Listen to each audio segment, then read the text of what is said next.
Boa noite. O tema da noite nós escolhemos mágoa, o passado como prisão. Vamos falar hoje sobre mágoa.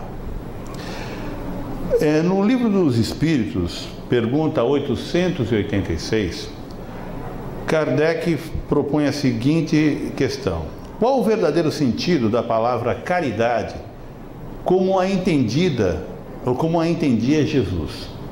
E os Espíritos respondem: benevolência para com todos, indulgência para as imperfeições dos outros, perdão das ofensas.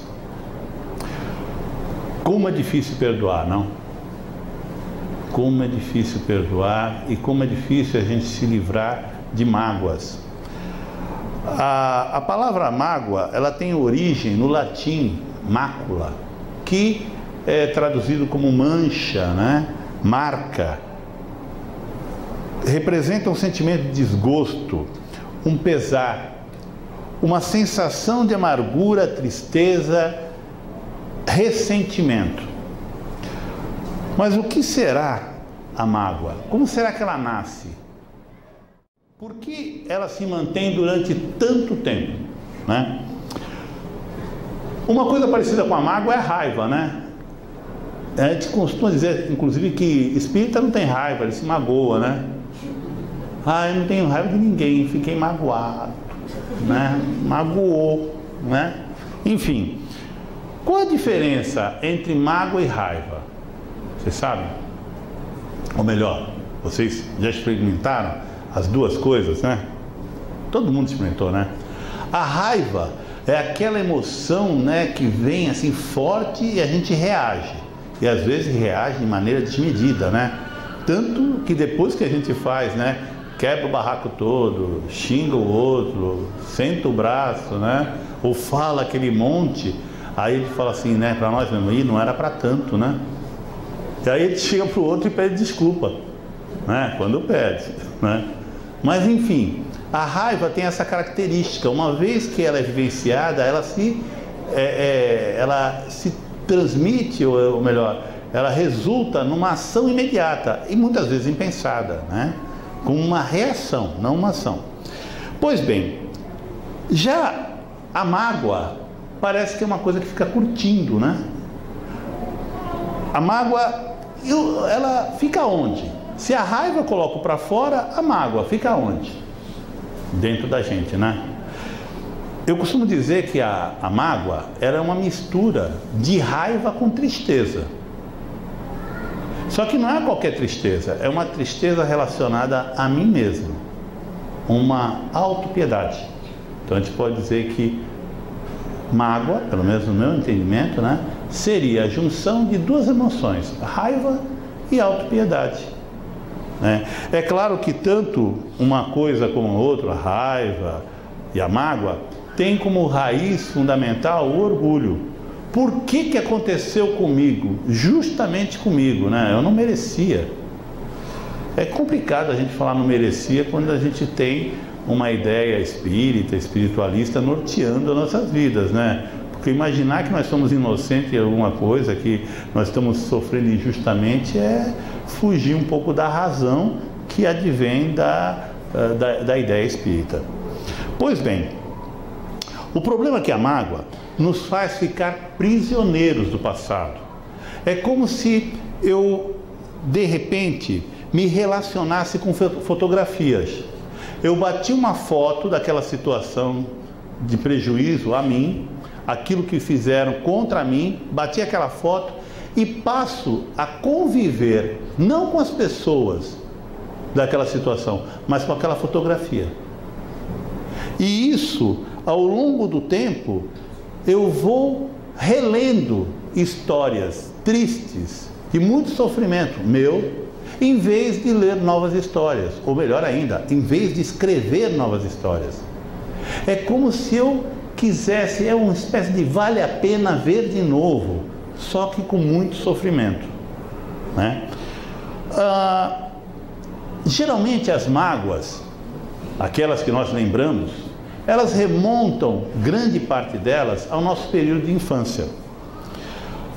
Na infância, todos nós, sem exceção, tivemos perdas, tivemos momentos de abandono, situações de rejeição, sejam essas situações reais ou interpretadas como tais por mim.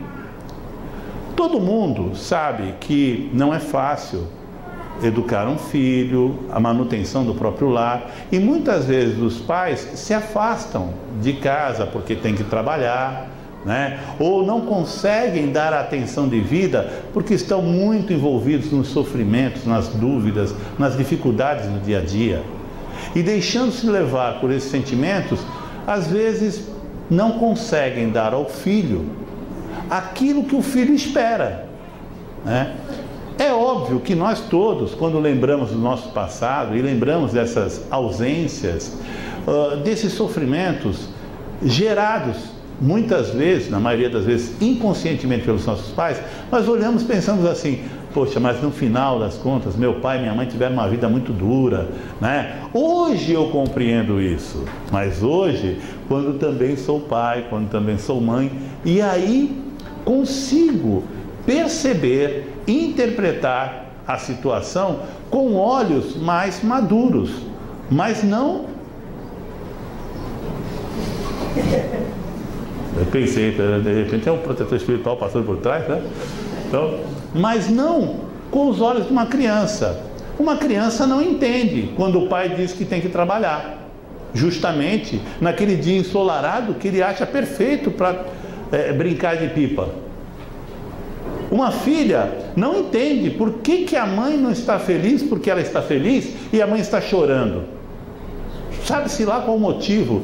Por que eu não estou sendo paparicado? Por que eu não ganhei aquele presente? Por que eu tenho que ir para a escola? Por que eu tenho que comer aquela comida, tomar aquela injeção, tomar aquela vacina horrorosa? Ou seja, na nossa acanhada interpretação do mundo, nós como crianças fazemos leituras de muitos sofrimentos que vão se transformar em mágoa, né? A infância, então, ela pode trazer todas as experiências, e aí, de acordo com a carga que eu já trago como espírito da minha história milenar, eu vou, mesmo quando criança, reagir de uma maneira ou de outra. Por exemplo, se eu sou um espírito que já aprendi a lidar com algumas situações, que tenho uma predisposição ao amor, diante de situações como essa, eu vou sofrer, mas de maneira resignada. Se eu sou um espírito endurecido, ainda muito preso ao egoísmo ou à dificuldade de compreensão da própria dinâmica da vida, eu posso me revoltar. E aí, através desses sentimentos negativos, desses desdobramentos, eu vou preencher o meu vazio, igual o outro, que existe um vazio também, só que com mágoa, enquanto o outro é um vazio, simplesmente. Ele sente falta, mas não existe o sentimento de raiva pela falta daquela situação. Mas isso varia de espírito para espírito. Cada um de nós tem uma maneira de vivenciar isso. Ninguém, em momento algum, poderá preencher os vazios que ficaram lá atrás. Ninguém. Nem nosso pai, nem nossa mãe, nem mesmo as pessoas que convivem ainda conosco. Por quê? Porque aquele vazio, ou seja, aquela perda, aquele sofrimento que aconteceu lá atrás, não importa se foi na primeira infância, se foi na adolescência, ou se foi alguns anos atrás, aquele contexto não existe mais. Aquela pessoa existe, mas ela é diferente. Eu não posso querer hoje, aos meus 54 anos, dar o beijo no meu filho quando ele era um bebê. Eu não dei o beijo. Esse beijo falta para ele. E vai faltar sempre. O beijo que eu posso dar é no meu filho de 25 anos. Com a experiência de vida que ele tem, com a experiência de vida que eu tenho, mas não é aquele beijo. Infelizmente, o que a gente acaba fazendo, na realidade, é cobrando das pessoas coisas que não podem ser reavidas. A mágoa se constitui, então, naquele sentimento de como se você tivesse uma conta para ser cobrada, você cobrando uma conta de alguém que não pode pagar mais. Não porque não tenha como dar o amor, mas porque aquele amor é diferente, é num momento diferente, né?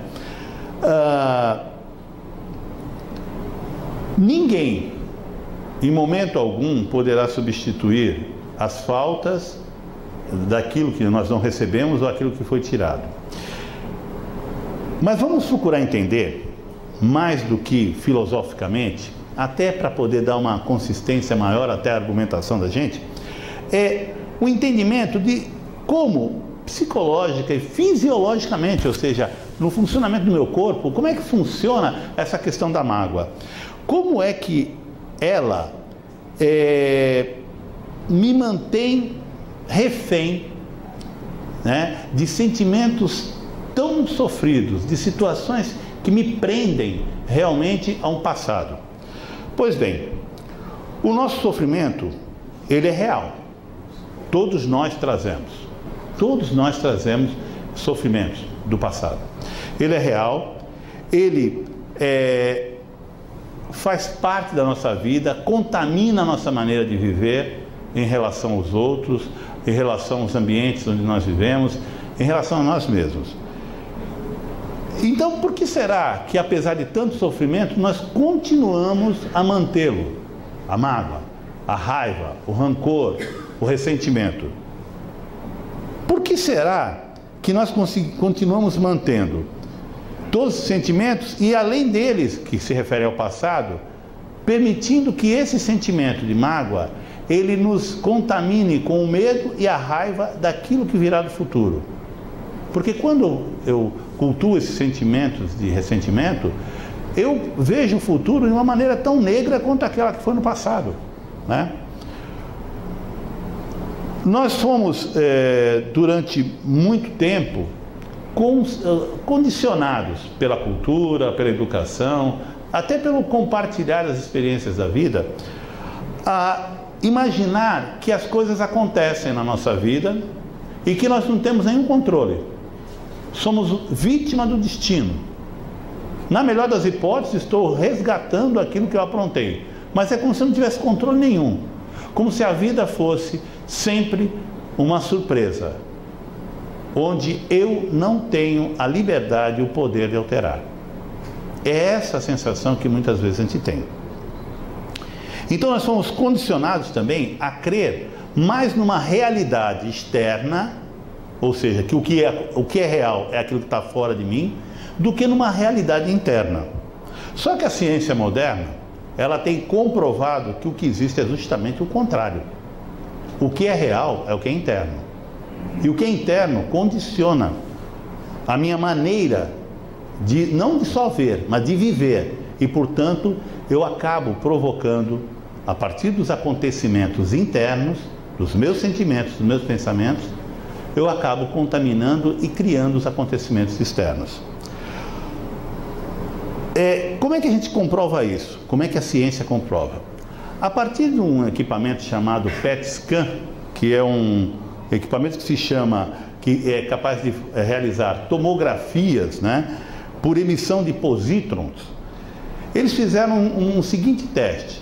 Ligaram eletrodos na cabeça de uma pessoa, né, visando identificar a movimentação, né, que ocorria em determinadas áreas do cérebro diante de situações externas. E aí colocaram o indivíduo com aquele monte de eletrodos na cabeça e começaram a mostrar para eles fotografias, objetos, vídeos, e alguns sons eram produzidos. O cérebro detectava no cérebro algumas movimentações, algumas reações. Ok, fizeram isso, e aí, constatando que algumas áreas do cérebro estavam ativadas de acordo com o tipo de imagem, de som, né, que era apresentado, eles fizeram uma outra experiência. Pediram para a pessoa fechar os olhos e imaginar imagens. Imaginar cenas, né? E aí, para constatação e surpresa de alguns, né, as reações cerebrais eram as mesmas. Ou seja, obtinha-se o mesmo resultado, a pessoa vendo e a pessoa com os olhos fechados, imaginando. O que isso significa? Afinal, o que é real? O que é realidade? É aquilo que está fora ou aquilo que está dentro? Pois o que está fora está sendo percebido por mim, pelos olhos, pelo ouvido, né? Pelo nariz, pelos sentidos. Mas quando eu fecho os olhos e imagino, eu produzo a mesma reação no meu corpo, no meu cérebro, como se estivesse vendo. Então, não existe diferença para o cérebro se eu estou vendo, pensando, imaginando, interpretando. Não existe diferença nenhuma. Sequer se eu estou lembrando de alguma coisa. Isso significa o quê? Que a realidade, ela é constituída não a partir do que está fora, mas a partir daquilo que eu interpreto, ou daquilo que eu lembro. As nossas conexões neurais, elas são criadas a partir de experiências, né, do dia a dia. Experiências emocionais e que, ao se repetirem insistentemente, vão produzindo respostas automáticas, ou seja, atalhos comportamentais. Você vai vivendo situações, vai interpretando, aquilo causa emoções que, se repetidas vezes forem confirmadas, estará criando um comportamento, uma reação automática. E eu passo cada vez mais automatizando as minhas respostas às situações na vida. Esse reforço obtido vai constituindo os meus recursos para lidar com toda e qualquer situação. Lembrando que nós falamos que tudo aquilo que que me emociona ou que determina minhas reações, não necessariamente é aquilo que está acontecendo, mas é aquilo que eu estou pensando, aquilo que eu estou lembrando ou aquilo que eu estou imaginando. Embora nós exaltemos o sentimento de amor como sendo um conceito maravilhoso, aquilo que todos nós buscamos, né? Para algumas pessoas, amor pode estar ligado ao desapontamento. Alguém que tenha sofrido um abandono, uma traição ou qualquer revés no campo afetivo, toda vez que ouve a palavra amor, pode gerar dentro de si um sentimento contrário.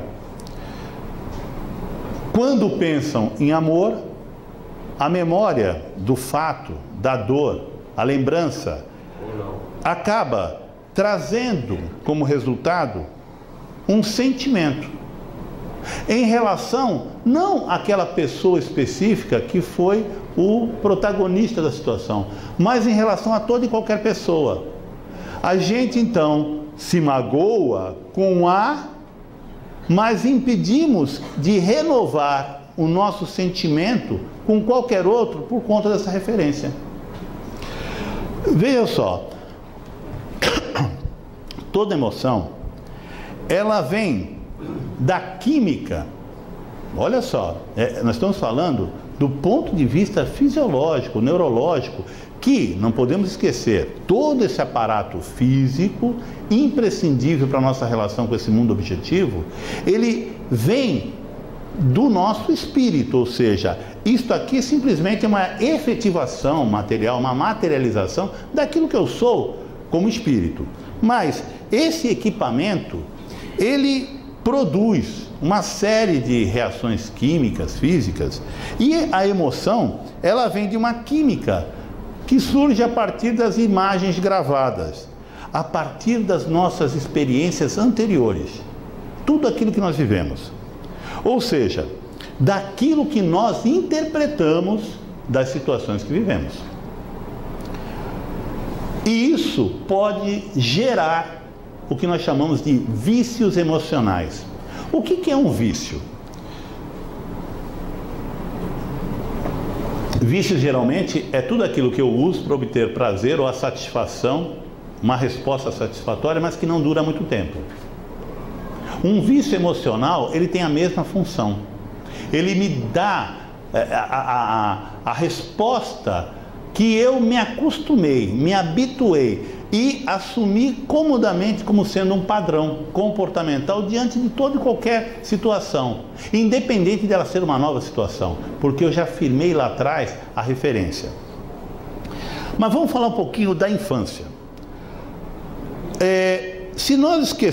Sem esquecermos que, quando nós falamos de infância, nós estamos falando de infância enquanto um período do indivíduo reencarnante, mas que, não podemos esquecer, traz em si toda a bagagem de uma história multimilenar, onde ele colecionou toda uma série de experiências na vida, como espírito imortal que é, e que hoje, esquecido dessas experiências, mas trazendo no inconsciente todo o resultado delas, ou seja, os automatismos, as tendências, o caráter, né? Os padrões de comportamento que vão aflorando na medida que os anos vão passando. Na infância, nós temos a oportunidade, através do auxílio, não só dos nossos pais, mas de todas as situações que vivenciamos na escola, entre os irmãos, em todos os ambientes, de recebermos o reforço nas qualidades que queremos manter ou desenvolver, ou a ajuda para superar, para mitigar, diluir aquilo que nos aprisiona ainda ao erro e ao sofrimento. Pois bem, Freud, né, que reconhecidamente é um dos homens que mais contribuiu para a compreensão da psique humana, da dinâmica do pensar e do sentir, ele colocava que as experiências que são vivenciadas nos 10 primeiros anos de vida são fundamentais para a formação daquilo que ele chamou de caráter. Mas nós sabemos que, na realidade, o caráter já vem com o espírito, que ali, na infância, tem essa oportunidade de retificação ou ratificação. Pois bem, ele dizia que é justamente nesse período que se estrutura a relação existencial do indivíduo com o outro, com o meio e consigo mesmo. Especialmente durante a infância, e isso corroborado pelas descobertas das neurociências, nós passamos por períodos chamados críticos de plasticidade cerebral, onde nós somos fortemente influenciados. E nisso, a partir daquilo que nós somos expostos, estarão sendo desenvolvidos circuitos neurológicos que nos facilitarão o relacionar com esse mundo ou dificultarão, porque não podemos esquecer que nós estamos usando esse equipamento. Se eu tiver um violão com todas as cordas e eu souber tocar o violão, eu vou conseguir reproduzir uma música maravilhosa. Se faltarem 3 cordas, mesmo com todo o conhecimento, vai ficar comprometido o resultado. A mesma coisa é um corpo.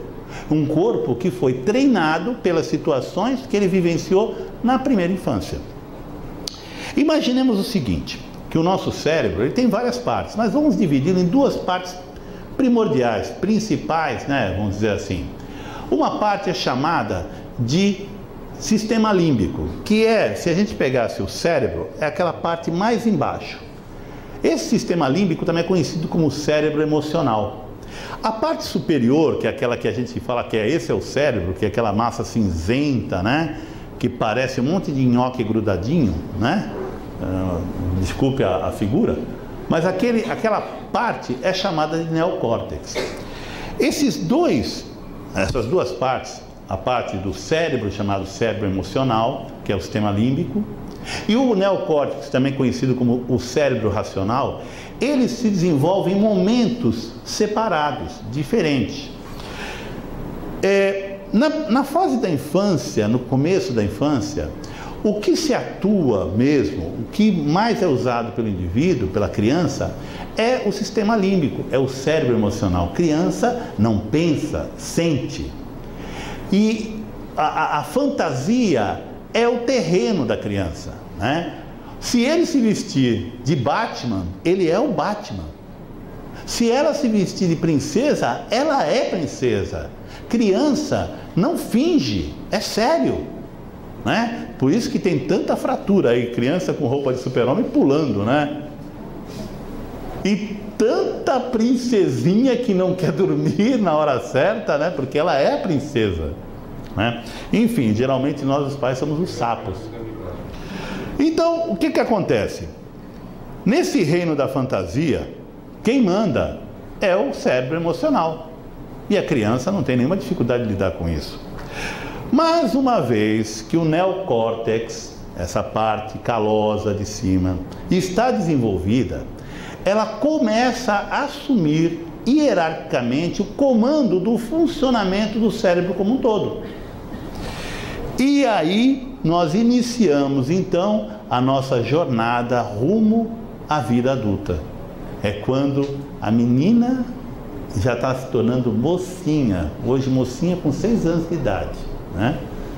E o menino já é um hominho, já mostra, né, um certo raciocínio, já maquina as coisas. Pois bem, é aí que os problemas começam. Por quê? Eu vou procurar falar da maneira mais simples, não porque vocês não entendam, mas para não alongar. Mas imagine o seguinte, que cada parte do nosso cérebro, essa parte do neocórtex, que é a parte mais superior, que é mais dedicada às funções mais nobres, como o raciocínio, e a parte do sistema límbico, que é o cérebro emocional, eles funcionam de maneira diferente. Imaginem que nem uma internet de escada, o sistema emocional, uma internet de escada, e uma internet, não vou falar porque isso vai para o YouTube, né? Tipo moderna, né? Com todo o ganho de velocidade, né? Com aquele canhão a jato, né? Que é o funcionamento do neocórtex, que é aquela parte do cérebro racional. Olha que coisa maluca. O cérebro emocional, ele funciona entre 4 a 7 ciclos por segundo, como se fosse 4 a 7 pacotinhos de informação por segundo.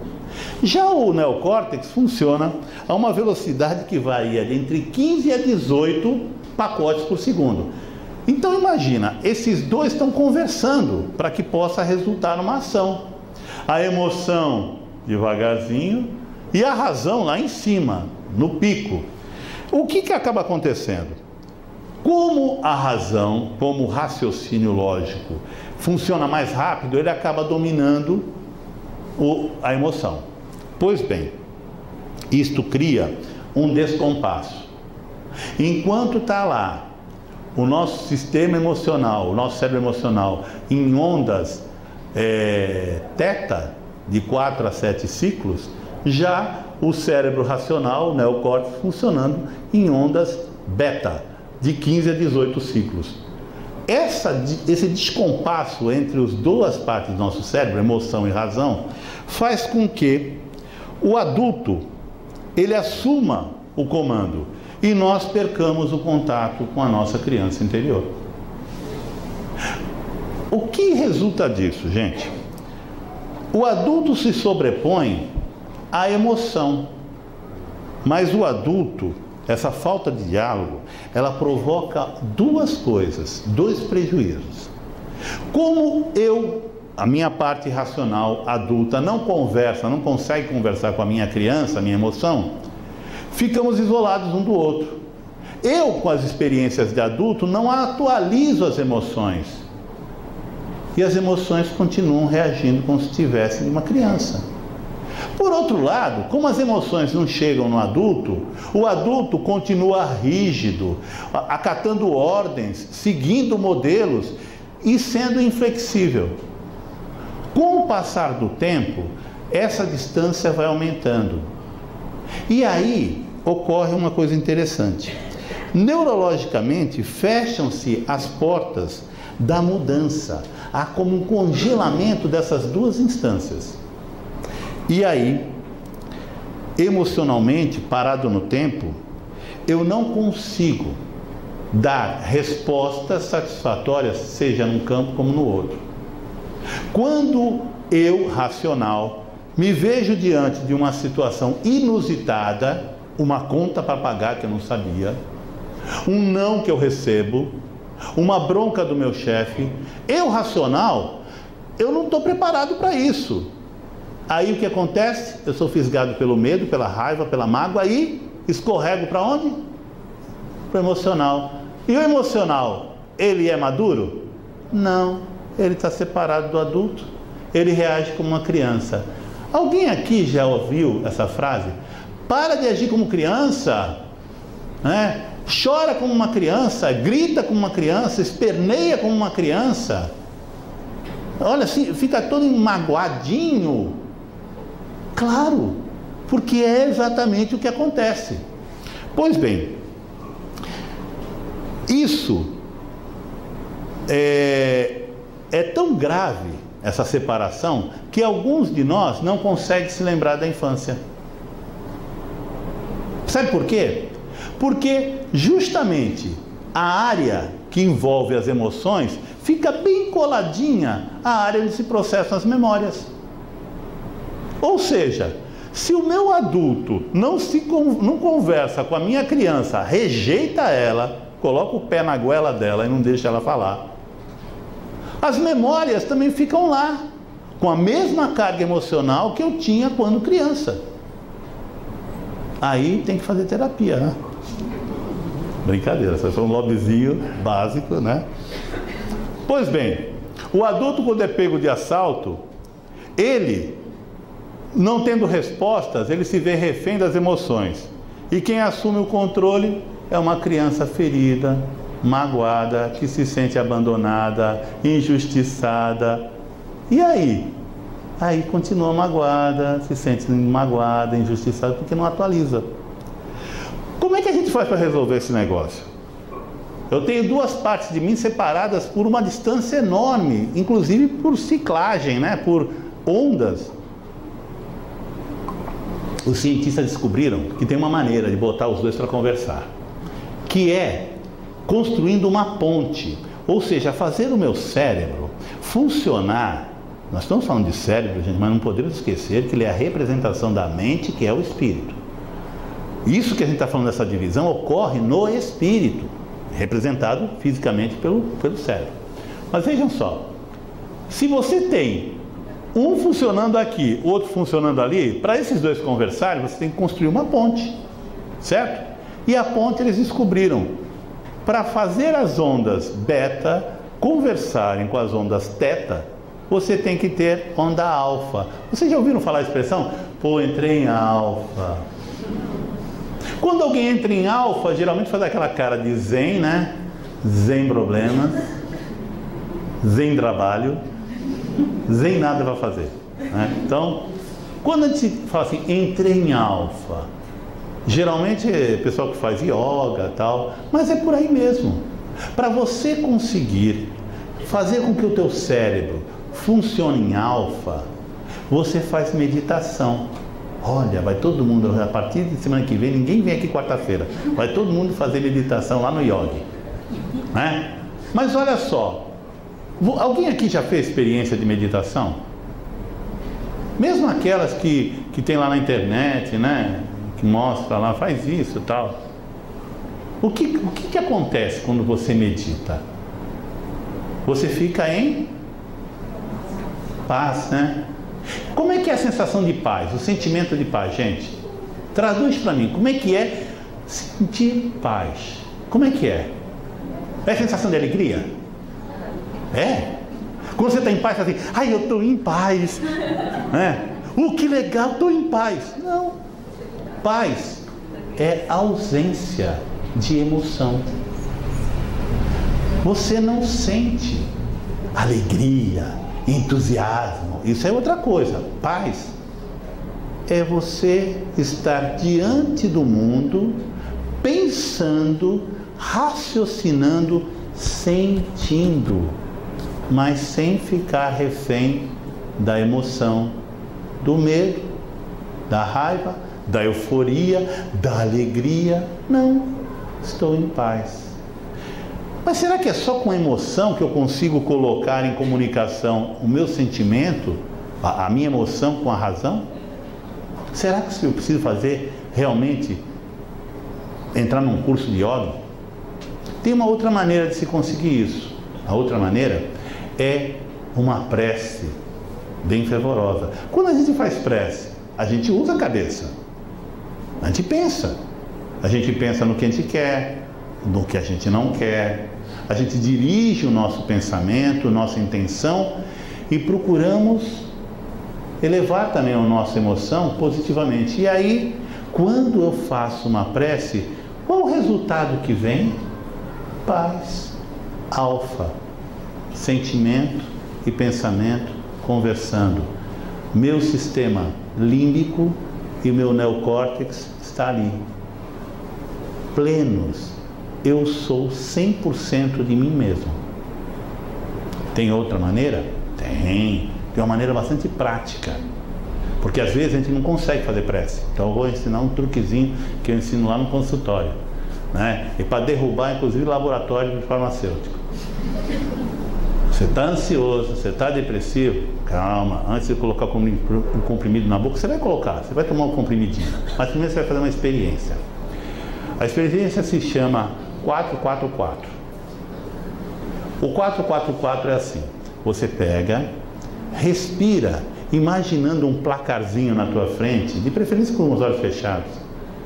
1, 2, 3, 4. Segura a respiração. 1, 2, 3, 4. Solta a respiração. 1, 2, 3, 4. O que é isso?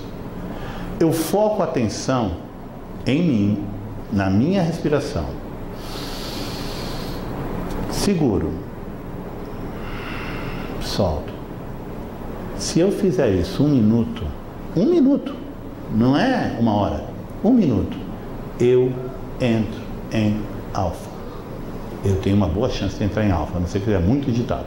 Mas enfim, mas eu faço então 2 minutos. Mas experimentem.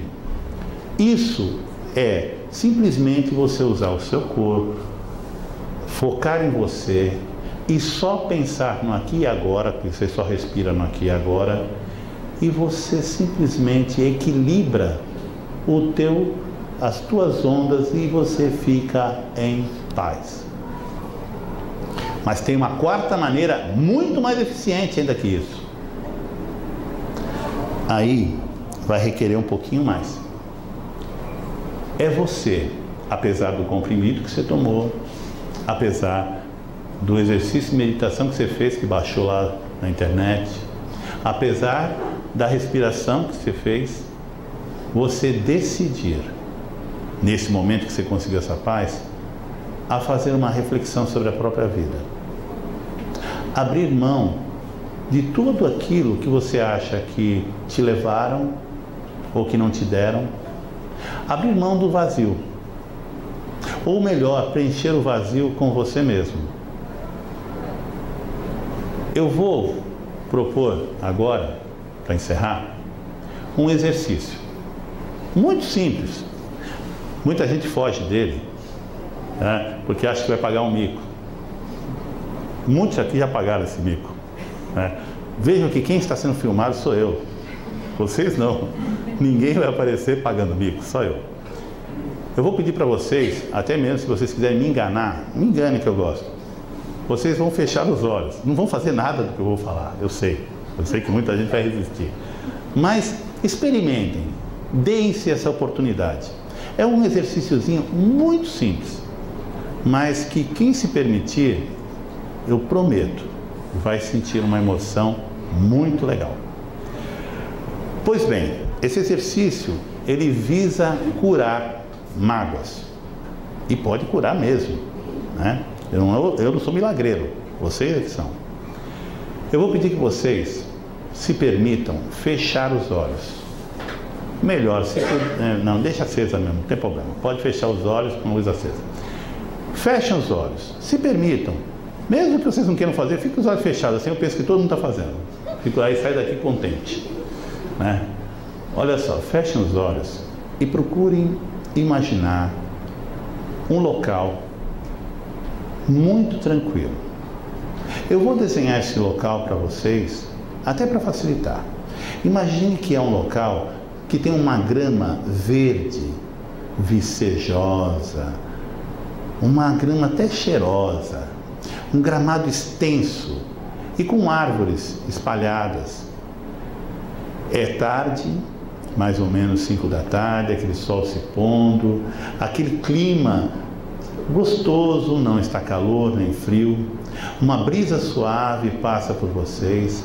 Vocês estão vestidos com uma roupa bastante confortável, nada apertado, nada que tenha que obedecer à moda, aquilo que vocês se sentiriam bem de estar vestidos.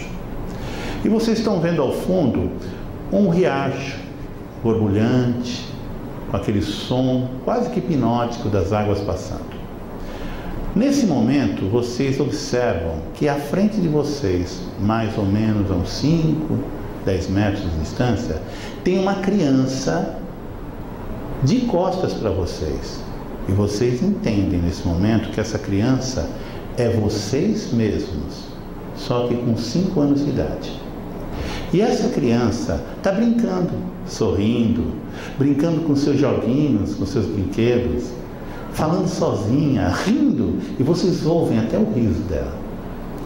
Nesse momento, sabendo que aquela criança é vocês quando pequenos, vocês vão ficar de joelhos nesse gramado e chamar pelo nome a sua criança. Ela volta-se para você, reconhece, sai correndo e se atira em seus braços. Beija você, aperta, e você aperta nos braços, beija também essa criança, sente o cheiro do cabelinho dela, sente aquele corpinho, e você abraça você mesmo.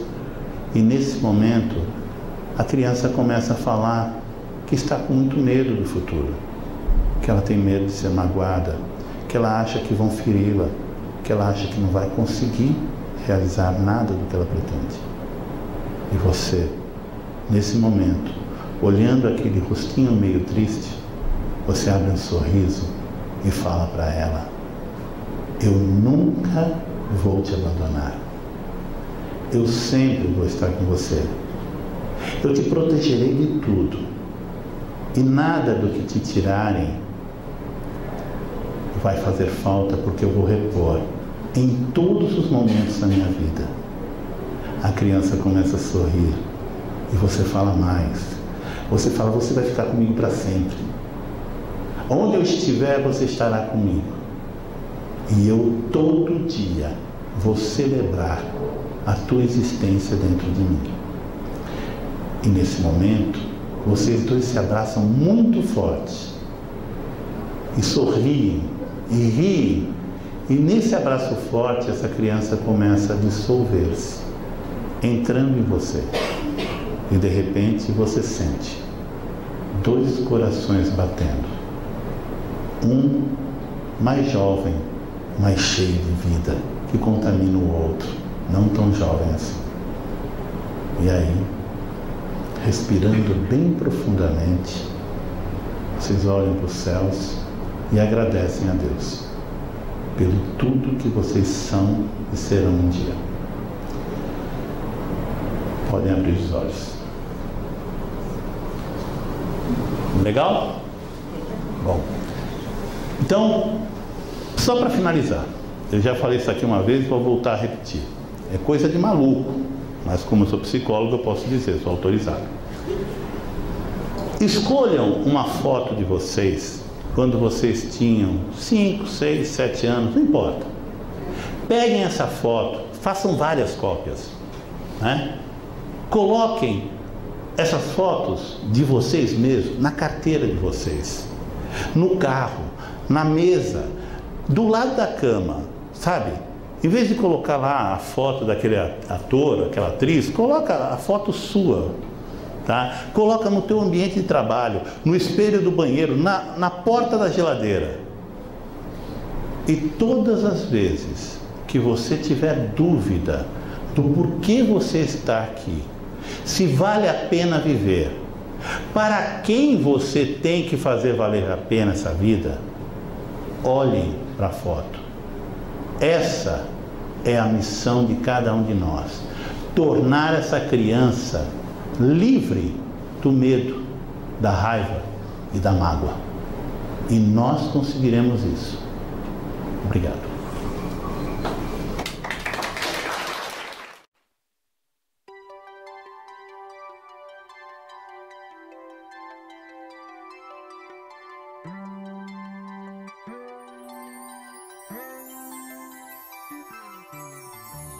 Numa folha qualquer eu desenho um sol amarelo.